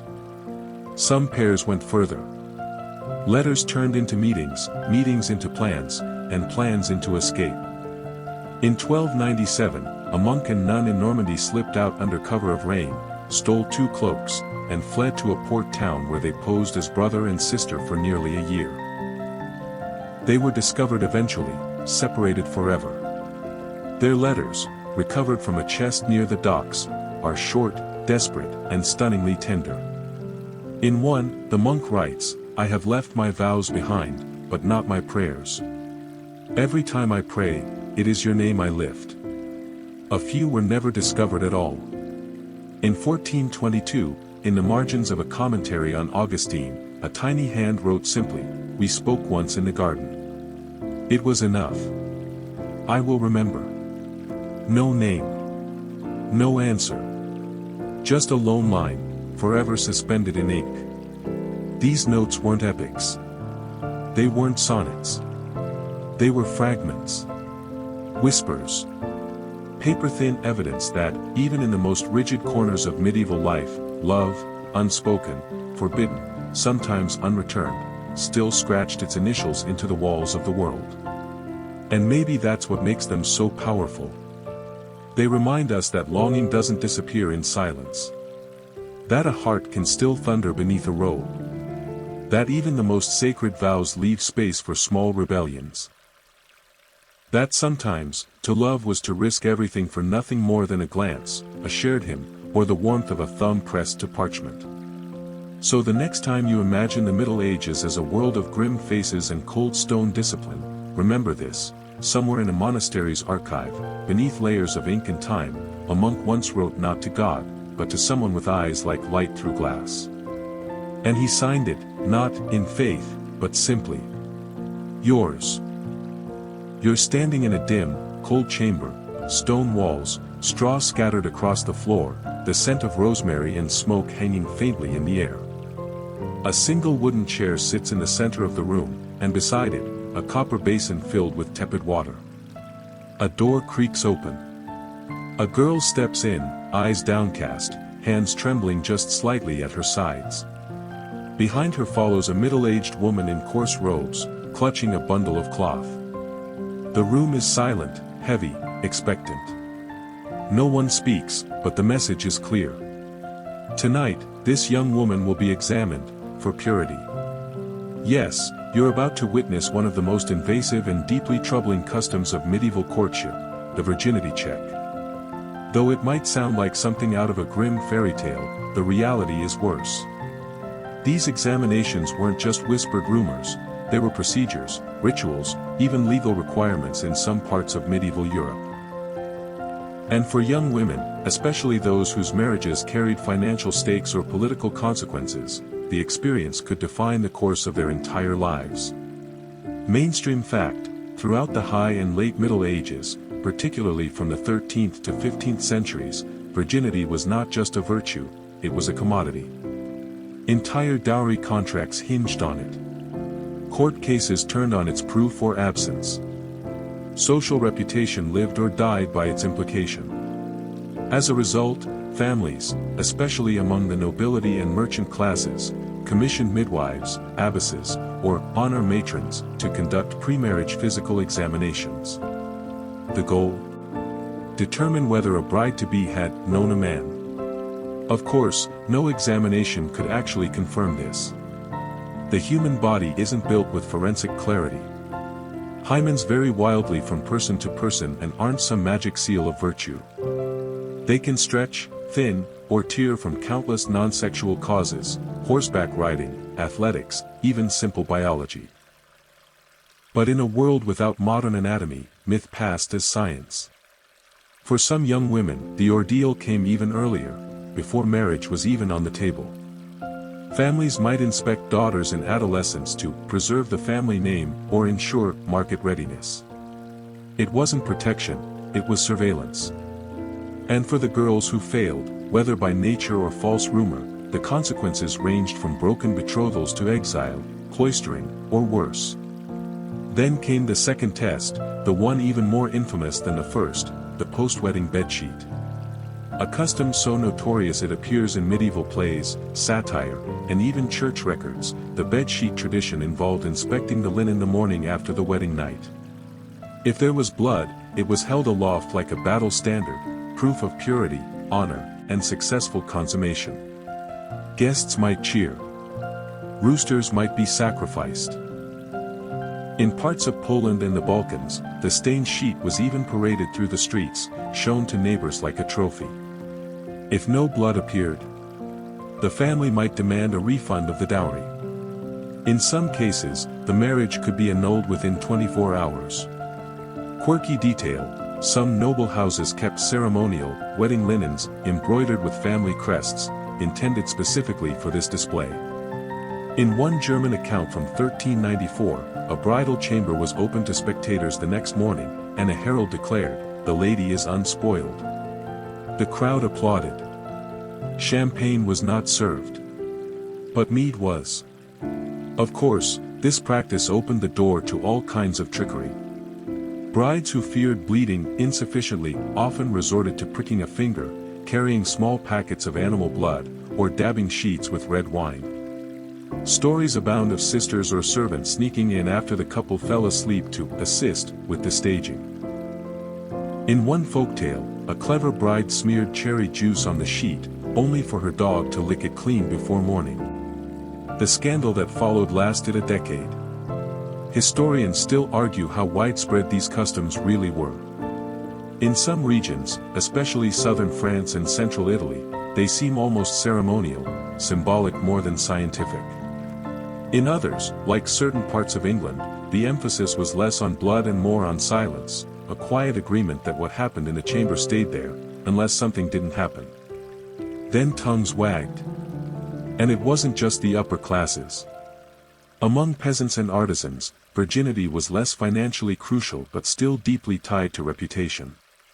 A pregnant bride might face public shaming, forced penance, or outright rejection. A midwife in Cornwall once reported being asked to inspect a young woman after the banns were read but before the wedding feast. She refused, was fired, and was later blamed when the bride delivered a child too early. Her defense? "I catch babies, not lies." Even the church got involved. Some clerics denounced virginity checks as vain superstition. Others endorsed them under the banner of moral protection. In one particularly surreal case from 1312, a bishop in Burgundy commissioned a tribunal to determine whether a noble bride's lack of bleeding was due to premarital sin or divine favor. The verdict? Undecided. The couple was ordered to abstain for 40 days and try again under safer stars. Meanwhile, men's chastity, while idealized in sermons, was never subject to such scrutiny. A groom might brag of his conquests and still be celebrated. A bride, by contrast, was expected to enter the marriage bed like an unopened letter, sealed, unread, pristine. And if the envelope seemed tampered with, well, suspicion often fell on her alone. A few brave women pushed back. A noblewoman in Aragon refused the examination outright and threatened to have her groom inspected in return. Her father backed her, and the groom, flustered, withdrew the request. In Bohemia, a group of mothers banded together to protest a bishop's decree requiring virtue certification for young brides. They succeeded in getting it reversed after threatening to withhold tithes. Medieval PDA, if you will. Others weren't so lucky. One tragic account tells of a teenage bride in Saxony who failed both the inspection and the wedding night test. Her dowry was seized, her marriage annulled, and she was forced into a convent. Decades later, a scribe found her name in the abbey's registry, beside a tiny drawing of a heart with a slash through it.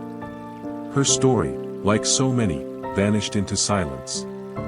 And yet, amid all the pain and pressure, there were flashes of tenderness.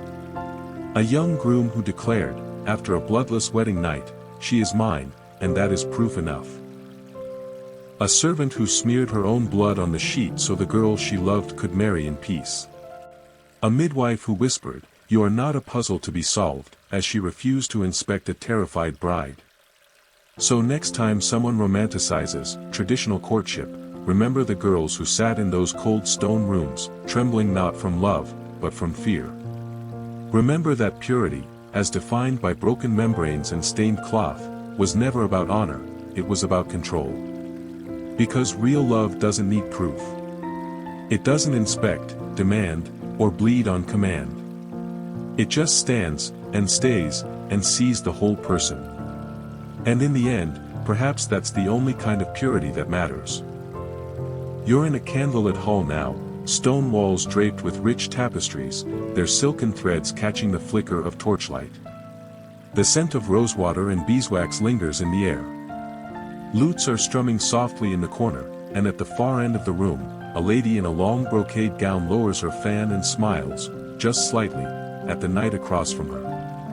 He bows low, not touching her, not speaking her name, not even daring to meet her gaze too long. It is an exquisite, theatrical moment, ritualized, mannered, and entirely fake. Because that's the strange thing about courtly love. It wasn't marriage. It wasn't practical. And most of the time, it wasn't even real. In fact, if you'd grown up in medieval Europe, the odds of experiencing a storybook romance were slim to none. Marriage wasn't a matter of affection, it was a matter of property, power, and family strategy. You married who your parents told you to marry.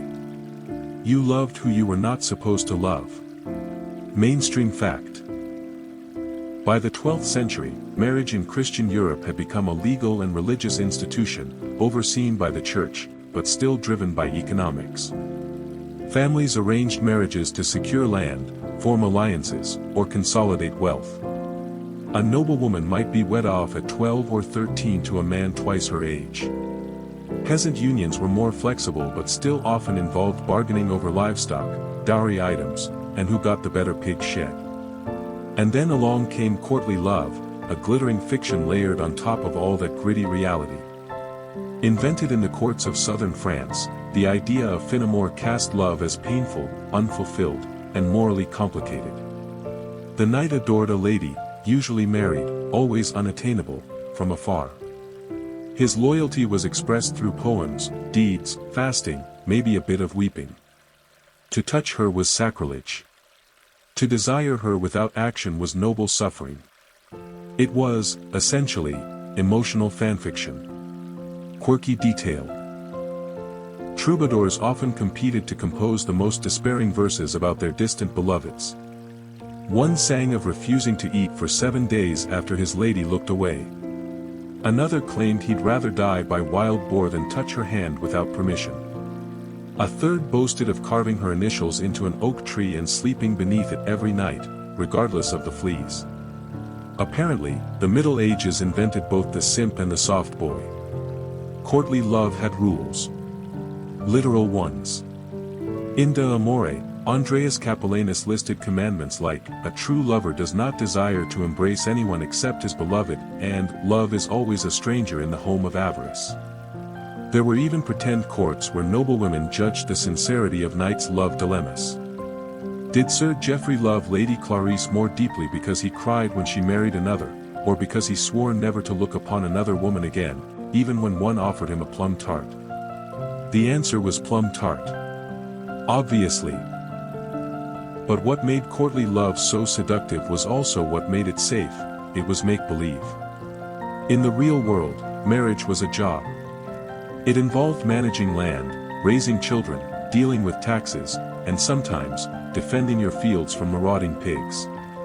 You didn't have time to write ballads when your goat had gone missing and your in-laws were suing you over an almond tree. Some historians argue that courtly love allowed men and women to explore emotional intimacy in a world that offered few legitimate spaces for it. Especially for noblewomen, who were expected to be silent, obedient, and fertile, the fantasy of being adored purely for their spirit, their wit, or their graceful bearing must have been intoxicating. It made them the subject, not the object, of desire. But not everyone believed in it. One monk wrote, "Better to love God with silence than to waste words on sighs." Another mocked a knight who refused to marry a beautiful widow because he preferred the ache of longing. "Let him marry his sorrow," the monk said. "They suit one another." Still, even skeptics couldn't stop the spread of the ideal. Courtly love appeared in illuminated manuscripts, embroidery, stained glass, and stained hearts. It filtered down to the lower classes through stories, songs, and performance. Even peasants began naming their children after famous lovers: Tristan, Isolde, Aucassin, Nicolette. But this fantasy clashed, violently, with the facts of daily life. Take marriage customs. Most weddings were arranged by elders. The bride's opinion was optional. In some parts of Europe, marriage by capture still occurred. Essentially, staged abductions meant to simulate passion and urgency. And once married, a woman was legally her husband's property. Her land, her body, even her clothes technically belonged to him. A woman couldn't own property unless widowed. She couldn't testify in court against her husband. She could be beaten, so long as the stick wasn't thicker than a thumb. That's where the rule of thumb originates, though, admittedly, historians debate the literal truth of that. So how do you reconcile the knight reciting sonnets with the same man telling his wife she cannot inherit his estate?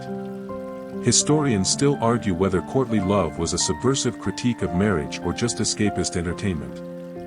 Some believe it planted early seeds for romantic love within marriage, an idea that slowly gained traction over the centuries. Others see it as hollow posturing, a noble pastime as disconnected from reality as falconry on horseback in a silk cape. And yet, there are flickers of truth buried in the fiction. In letters between real spouses, we find glimpses of affection. A merchant in Bruges wrote to his wife during a long voyage, saying, "Your voice echoes in my sleep, and I keep the cloth you made me near my heart." A countess once sent her husband into battle with a scarf embroidered with the words, "Return whole, or not at all." A bit passive-aggressive, sure. But loving. A few marriages, by chance or by choice, did begin in friendship, or even in love. Some couples wrote poetry to each other. Others collaborated in business. One farming couple signed a joint letter to their parish priest with the phrase, "We think with one stomach." Possibly a mistranslation. Or possibly the most medieval expression of soulmates ever recorded. So, the next time someone sighs about chivalry being dead, consider this. Chivalry, as it was practiced, was more about public display than private decency. Courtly love didn't make marriages better, it distracted people from how oppressive they often were. But between the performances, the pageantry, and the preposterous rules, real people still reached for connection. Not the kind you see on painted ceilings or golden tapestries. The kind whispered between chores. The kind written on the back of a tax ledger. The kind where two people, bound not just by contract, but by shared laughter and resilience, figured out how to be a little less alone. And maybe, just maybe, that kind of love, the one built quietly behind the fantasy, was the truest kind of all. You're still standing on the edge of the tournament field, the scent of trampled time rising beneath your boots, and just beyond the tiltyard, two knights lower their lances in synchronized motion. One bears a crimson sash fluttering from his shoulder. The other, more curious, has a woman's glove laced into the crest of his helmet. Not a gauntlet, mind you. A proper, slender glove. Cream-colored, trimmed in blue thread, likely too dainty to have ever known work. But that's not the point. He's not wearing it for warmth. He's wearing it for honor. For poetry. For her. In this moment, he's not just a knight. He's a suitor performing an elaborate ballet of public affection, sweaty, armored, and heavily choreographed. And it all hinges on that glove. Because in the tangled etiquette of medieval courtship, few gestures carried as much theatrical weight, or emotional gamble, as the gifting, carrying, or questing of a lady's glove. Mainstream fact. By the 13th century, it was common for knights to dedicate their feats of arms to a noble woman, real, idealized, or somewhere in between. And nothing signaled this better than a visible favor, a ribbon, a sleeve, a brooch, or most iconically, a glove. These were tokens of devotion worn into battle or tournaments as symbolic extensions of the lady's presence. The knight, in essence, became her proxy, his strength, her glory. His bruises, her triumph. It was part flattery, part ritual, and very much part of the performance of masculinity. You weren't a proper romantic knight if you didn't have someone to ride for. Preferably someone unattainable. But this practice also opened the door to some rather creative simping. Knights didn't just ask for gloves. They embarked on glove quests. A noblewoman might drop hers in a hall or accidentally leave it on a carved bench in the chapel. A hopeful knight would seize it, pledge his devotion, and promise to return with news of his conquest. Or at least a good bruise. Some gloves were perfumed with crushed roses or lavender, meant to linger in the nostrils as inspiration. Others had poems stitched inside the lining, tiny prayers or phrases like, "I endure for you," or, "By your glance, I fight." One knight from Provence famously carried a glove embroidered with a hawk mid-swoop, declaring that her love had made him sharper than any talon. He also, reportedly, dislocated his shoulder in the very first tilt of the tournament. Quirky tidbit, in Flanders, one court hosted an annual glove day, where women hung their chosen gloves on a line strung between two elm trees. Knights would attempt to snatch them during a wild horseback race. The winner received nothing but the glove. And eternal bragging rights. In 1 year, a glove was accidentally dropped into a mud puddle mid-race. The knight who retrieved it anyway was dubbed Sir Swampheart and wrote 4 love ballads about the incident. 2 of them rhymed. The symbolism wasn't always romantic, though. Sometimes, the glove stood for loyalty in the abstract. A queen might give a glove to a general. A mother to a departing son. It was intimacy wrapped in civility, a sanctioned excuse to feel something in public. Of course, not every glove was genuine. Historians still argue whether some knights fabricated favors, claiming a lady had given them a token when she, in fact, had done nothing of the sort. It wasn't unheard of for someone to sneak a stolen glove into a pouch or forge a token from scraps of linen, hoping no one would question the origin. One chronicler from Milan recounts a duel that began because two knights claimed to wear the same lady's glove. She, rather diplomatically, claimed to have no memory of either man. Some tokens were blessed, or at least believed to be. In the region around Toulouse, it was rumored that gloves gifted during the feast of Saint Agnes had protective powers. A knight who died while wearing one might ascend straight to heaven, or at least avoid purgatory's worst waiting rooms. These spiritual rumors turned certain gloves into talismans. Relics of love, faith, and pageantry, folded into one stitched and slightly sweaty rectangle. But what did a knight actually do with the glove? Some tied them to their belts or shields. Others placed them visibly on the pommel of their saddles, letting the crowd know who they rode for. A few more dramatic souls, usually the ones who wrote their own love songs, wore the glove inside their gauntlet, so that their lady's favor would be crushed against their palm as they held their sword. Poetic, yes. Also, rather impractical. One broke his pinky doing it. Twice.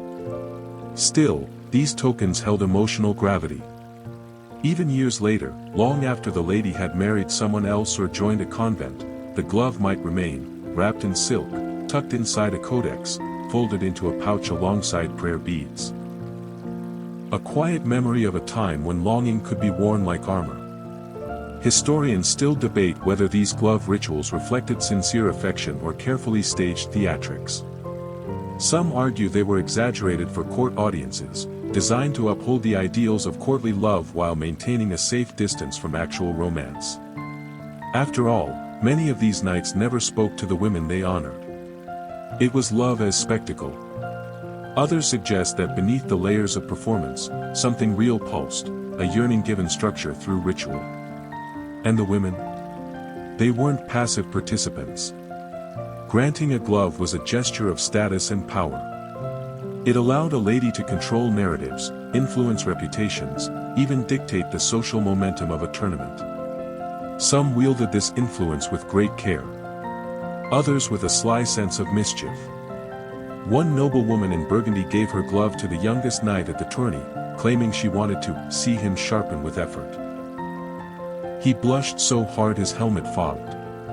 There were even rules about how a glove was returned. If a knight succeeded in his quest, whether military or poetic, he might kneel and offer the glove back, or kiss it one last time before placing it on the lady's table. If he failed, he might keep it indefinitely as a token of shame, or leave it on a chapel altar as a vow of renewed devotion. And yet, despite all the rules, the meanings, the rituals, sometimes it was just a gesture. One soft thing in a hard world. One thread of warmth in a life of mail and iron. So tonight, as the banners come down and the field grows quiet, you catch a glimpse of a final knight alone by the torchlight, unstrapping his armor with stiff fingers. In his lap lies a single glove, its edges worn, its perfume long faded. He turns it over once, then again, as if trying to remember the shape of the hand that once wore it. He doesn't need an audience. He doesn't need applause. For him, the glove was never about glory. It was about a moment, brief, gentle, absurd, when the world made room for feeling. You've left behind the embroidered pavilions and velvet-gloved vows. The tournament fields have gone quiet, the trumpets fallen silent. What you're stepping into now is something less romantic and far more raw. You're in the shadows between stories, the ones whispered in half-light and hushed in court records.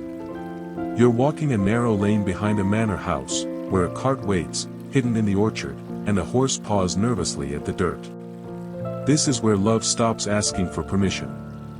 Because in the strange ledger of medieval courtship, not all love was sung beneath balconies or honored with favors on a lance. Some of it was stolen. Some of it ran. And some of it blurred the lines so thoroughly that even the law had trouble untangling what was sweet defiance and what was something darker. Mainstream fact: in many parts of medieval Europe, especially from the 12th through the 15th centuries, bride kidnapping was not just a tale for scandalized gossip. It was common enough that secular and canon law both created specific language to deal with it, usually under the term raptus. The word had a fluid meaning. It could describe seduction, abduction, or sexual violence, depending on who was doing the talking and why. A knight might say he rescued a lady from a loveless match. Her family might say he kidnapped her. The truth? That depended entirely on who got to speak first. Sometimes, of course, it was exactly what it looked like. A man took a woman, by force or deception, and attempted to make her his bride. But other times, it was murkier. Far murkier. Imagine a girl of 17. Her family has promised her to the third son of a cheese baron. He's wealthy. Twice her age. Balding. Smells like curdled milk and bathes on feast days.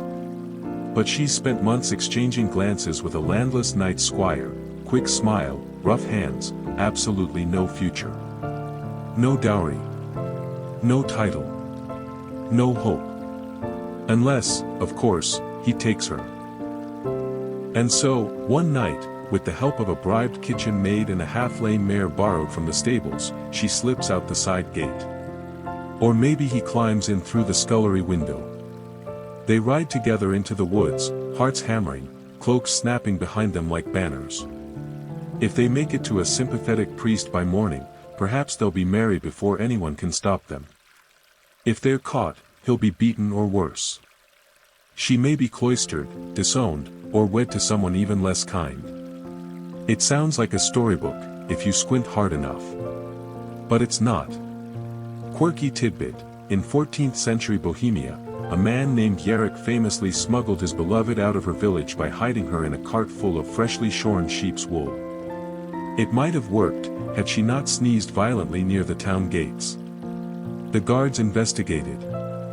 Yerrick was flogged and sentenced to serve a week ladling soup at the convent where she was sent afterward. And yet, 3 years later, they were married. The cart was still talked about for decades. But not every tale ended so neatly. In Normandy, a merchant's daughter was taken from the public market by a man claiming to have her father's blessing. He didn't. The court records describe her as silent, dazed. The man claimed she did not resist. The judges exiled him. She was placed in a convent and, according to the ledger, remained there, quiet. Her name appears once more, 6 years later, as a witness to another woman's petition. Then she vanishes from the archive. The parchment forgets her. Historians still debate how often these abductions were consensual. Some were clearly orchestrated elopements, secret lovers escaping over rooftops and through hayfields. Others were power plays, land grabs, or personal revenge. The problem lies in the language. A woman's silence could be interpreted as shame, consent, or trauma. A scream might never be written down. A wink might be invented after the fact. And sometimes, families themselves arranged the whole thing, stage-managed abductions to speed along a match that was stalled by dowry negotiations or social complications. A father might pretend to be outraged while secretly relieved that his daughter was finally married to someone acceptable enough. In those cases, the so-called kidnapping was closer to a theater production, props, timing, audience reaction all carefully rehearsed. But women weren't passive in this. A clever girl might leave her veil on the windowsill, a quiet signal to her chosen knight that she was ready. Others dropped a prayer book in the chapel courtyard as a prearranged cue. One story from Languedoc tells of a noblewoman who tied a red thread to a goose feather and slipped it into the handle of her would-be abductor's wine goblet, an invitation hidden in plain sight. Of course, when those gestures were misread, the consequences were awful. One Flemish record describes a man who mistook a farewell gift for a signal of love. He stormed the estate, seized the woman, and dragged her across 2 parishes before being caught. She had never written to him, never spoken of affection. He claimed she dropped her handkerchief. She had. It was to dry her tears when he wouldn't stop watching her at Mass. But despite the risks, for some women, this route was the only door left ajar. In places where marriage was entirely arranged, an abduction followed by marriage, especially if consummated, forced the issue. The church, uneasy though it was, often chose to validate the union rather than leave the couple in limbo. It wasn't justice. It was damage control. A loophole in the shape of a horse track. And if the woman did come willingly, that didn't mean she was safe. Once taken, her reputation was stained, regardless of the circumstances. Even if she claimed to have been in love, even if they married and lived happily for decades, society might still see her as the one who ran. Girls were told these stories growing up, not to warn them against violence, but against losing their value. In wealthier families, some tried to fix the scandal with elaborate rituals. One common practice involved the abductor walking barefoot through the village, carrying a sheathed knife and a round loaf of bread. The bread symbolized peace. The knife, restraint. He would knock on the bride's family home, kneel, and ask forgiveness. If they accepted the bread, the union was legitimized. If they slammed the door, he was on his own. The girl, too. No one talks about what happened when the door stayed shut. There's even a record from Genoa of a merchant's son who kidnapped a miller's daughter and attempted to buy forgiveness with a feast, roasted boar, music, wine. The girl's father responded by flinging an entire basket of pig intestines into the fire. It was not accepted. But for all these tales, it's the silences between them that hum the loudest. The names of the women who said no, and were taken anyway. The ones who said yes, and paid for it all the same. And somewhere in the archives, a brief note about a woman, unmarried, unnamed, who paid a monk to write a letter to her former lover. "I do not regret being taken," she wrote, "only that I was given back." So now, as you rest beneath a weeping willow on the edge of this uneasy garden, you hear hooves in the distance and laughter somewhere between a giggle and a gasp. A window creaks. A gate swings open. And you're left wondering what the word love meant to them, when it could be a cage, a rescue, or a trick of the night. Maybe it was all of them at once. You step softly now, deeper into the quiet edges of the manor grounds, where ivy grows thick over stone walls and moonlight filters through slatted shutters. The torchlit tournaments, the embroidered gloves, the sudden rides through the woods, all those belonged to love declared in the open, at least in theory. But there was another kind of love in the Middle Ages. One far softer, far riskier. One not shouted but whispered. Hidden. Forbidden love. It's easy to imagine that medieval marriages were all arranged, announced, and tightly regulated, and yes, most were. Contracts were signed, dowries negotiated, uncles consulted, priests called. But human hearts don't wait for documents. Behind those stone abbey walls and beneath the polished veneers of courtly propriety, people still found ways to want one another. Desperately. Quietly. And sometimes permanently, without permission. For much of the medieval period, especially after the 12th century, the church officially declared that a marriage could be valid as long as it was entered into by mutual consent. That's it. No priest. No witnesses. No parental approval. Just two people, exchanging vows of intention, I take you as mine, and you take me as yours, and the act was binding before God. That tiny loophole led to centuries of problems. Because it meant people could, and did, marry in secret. They married in barn lofts. By candlelight in chapels after dark. Whispering vows beneath cloaks, slipping rings onto fingers carved from twigs or bent wire. Some promised forever beneath the archways of city bridges, hands shaking as they said the words, terrified and elated. If they were discovered later, those secret marriages had to be honored. Which drove parents, and bishops, absolutely mad. Courts became flooded with disputes, she said the words but didn't mean them. He tricked me into saying the vow. We were just pretending. There were no witnesses. But if both parties admitted to it, even years later, it counted. You could be legally and religiously married and still live apart. Still be punished. Still be a scandal. And yet people did it anyway. Some lovers carried tokens of their secret vows, carved wooden hearts, knotted cords, pins engraved with initials. A few, fearing discovery, buried these mementos under hearthstones or in the roots of churchyard trees. There's one tale from Brittany of a ring forged from 2 silver spoons stolen from a feast, a circle made from shared rebellion.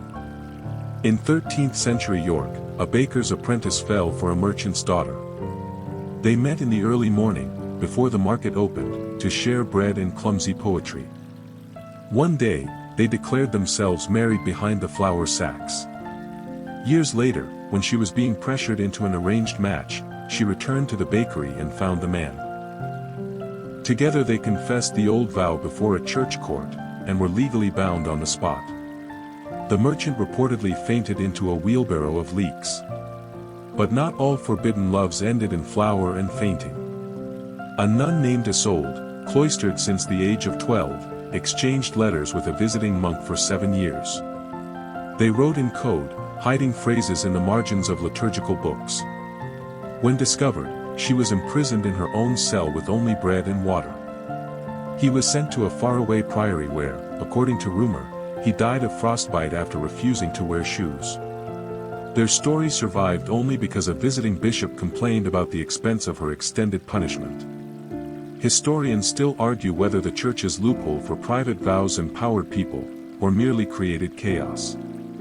Some scholars suggest it gave women rare control over their own destinies. Others point to the exploitation it enabled, men persuading girls to make secret vows, only to deny them later. Even today, debates rage over whether medieval consent-based marriages were acts of liberation, or vulnerability. Still, people clung to these vows. A soldier departing for war might swear marriage under an oak tree, pressing a coin into his beloved's palm as a placeholder ring. If he died, she'd bury the coin beside a candle. If he returned, they'd light the candle together and bless their union in secret. Some kept their marriages hidden for decades. A lord might wed a lower-born woman quietly, then hide the truth to protect his inheritance. Only on his deathbed would he reveal her name and the buried contract. One such case, found in a dusty register from Aragon, records a wife coming forward with a faded scrap of cloth on which her husband had written their vows in ash and wine. The priest, moved by the gesture, declared it valid. She was granted the estate. His brothers were livid. Even under the strictest eyes, love found ways. And so, as the night deepens and the candles burn low, you can almost see the outlines of these lovers moving quietly through the shadows. A woman in a dark cloak, slipping a ring onto her beloved's finger by the riverbank. A young man etching initials onto the underside of a pew. A pair of hands clasped behind a garden wall, trembling with vows no one else will hear. Because some love wasn't meant to be shouted. It was meant to be hidden. Cradled. Protected from the world. Now the air is still. The garden gate is closed. The stars will silently overhead, and a nightingale sings once, then goes quiet. You imagine the last whispered words of a secret marriage, 2 voices, low and earnest, promising to belong to one another, come what may. And now, as the last words of that hidden vow fade into the silence, the story softens. You're no longer in a castle hall or forest glade. You're floating somewhere gentler. Maybe in a quiet chapel where the candles never quite go out. Maybe in a forgotten corner of an orchard where the blossoms still carry whispers of things never written down. You feel the weight of centuries lifting. The iron of chainmail rusts away. The voices of lords and ladies dim like echoes down stone corridors. What's left is only stillness. The soft hush of night. The knowledge that even in the harshest times, people longed for closeness. Yearned to be chosen. Risked everything for a hand held in secret. Let that thought be enough now. Let it settle over you like a warm cloak, stitched not with silk or velvet, but with the stories of those who dared to love quietly, imperfectly, defiantly. You are safe now. There is no need to run. No vows to whisper. Only the rise and fall of your breath. The stillness of your room. And the soft hum of history settling around you like dust. If your eyes grow heavy, let them close. If your thoughts wander, let them drift. You've made it through battles, betrothals, and broken rules. Through veils and favors and vows. There's nothing left to chase. No need to be brave. Only rest. Sleep now. You're home.